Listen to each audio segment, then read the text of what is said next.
সূরা মাইদা। বিসমিল্লাহির রহমানির রহিম।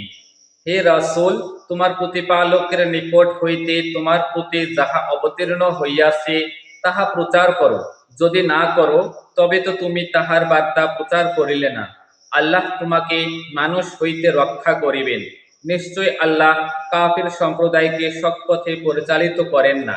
বলো, হে কিতাবীগণ, তাওরাত, ইনজিল ও যাহা তোমার প্রতিপালকের নিকট হইতে তোমাদের প্রতি অবতীর্ণ হইয়াছে, তোমরা তাহা প্রতিষ্ঠিত না করা পর্যন্ত তোমাদের কোনো ভিত্তিই নাই।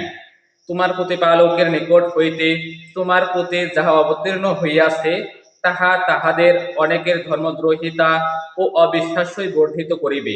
সুতরাং তুমি কাফির সম্প্রদায়ের জন্য দুঃখ করিও না। মুমিনগণ, ইয়াহুদীগণ, সাবিগণ ও খ্রিস্টানগণের মধ্যে কেহ আল্লাহ ও আখিরাতে ঈমান আনিলে এবং সৎ কাজ করিলে তাহাদের কোনো ভয় নাই এবং তাহারা দুঃখিত হইবে না। আমি বনী ইসরায়েলের নিকট হইতে অঙ্গীকার গ্রহণ করিয়াছিলাম ও তাহাদের নিকট রাসূল প্রেরণ করিয়াছিলাম। যখনই কোনো রাসূল তাহাদের নিকট এমন কিছু আনে যাহা তাহাদের মনোভূত নয়, তখনই তাহারা কতককে মিথ্যাবাদী বলে ও কতককে হত্যা করে। তাহারা মনে করিয়াছিল তাহাদের কোনো শাস্তি হইবে না, ফলে তাহারা অন্ধ ও বধির হইয়া গিয়াছিল। অতঃপর আল্লাহ তাহাদের প্রতি ক্ষমাশীল হইয়াছিলেন। পুনরায় তাহাদের অনেকেই অন্ধ ও বধির হইয়াছিল। তাহারা যাহা করে আল্লাহ তাহার সমক্ষ দ্রষ্টা। যাহারা বলে আল্লাহই মারিয়ম তনয় মসীহ, তাহারা তো কুফরি করিয়াছেই। অথচ মসীহ বলিয়াছিল, হে বনী ইসরায়েল, তোমরা আমার প্রতিপালক ও তোমাদের প্রতিপালক আল্লাহর ইবাদত করো। কেহ আল্লাহর শরীক করিলে আল্লাহ তাহার জন্য জান্নাত অবশ্যই নিষিদ্ধ করিবেন এবং তাহার আবাস জাহান্নাম। জালিমদের জন্য কোনো সাহায্যকারী নাই। যাহারা বলে আল্লাহ তো তিনের মধ্যে একজন, তাহারা তো কুফরি করিয়াছেই, যদিও এক ইলাহ ব্যতীত অন্য কোনো ইলাহ নাই।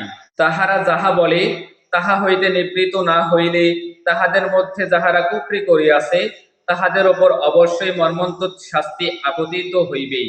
তবে কি তাহারা আল্লাহর দিকে প্রত্যাবর্তন করিবে না ও তাহার নিকট ক্ষমা প্রার্থনা করিবে না? আল্লাহ তো ক্ষমাশীল, পরম দয়ালু। মারিয়ম তনয় মসীহ তো কেবল একজন রাসূল। তাহার পূর্বে বহু রাসূল গত হইয়াছে এবং তাহার মাতা পরম সত্যনিষ্ঠ ছিল। তাহারা উভয়ে খাদ্যাহার করিত। দেখো, আমি উহাদের জন্য আয়াত সমূহ কিরূপ বিশদভাবে বর্ণনা করি। আরও দেখো উহারা কিভাবে সত্য বিমুখ হয়। বলো, তোমরা কি আল্লাহ ব্যতীত এমন কিছুর ইবাদত করো? তোমাদের ক্ষতি বা উপকার করার কোনো ক্ষমতা যাহার নাই। আল্লাহ সর্বশ্রোতা, সর্বজ্ঞ।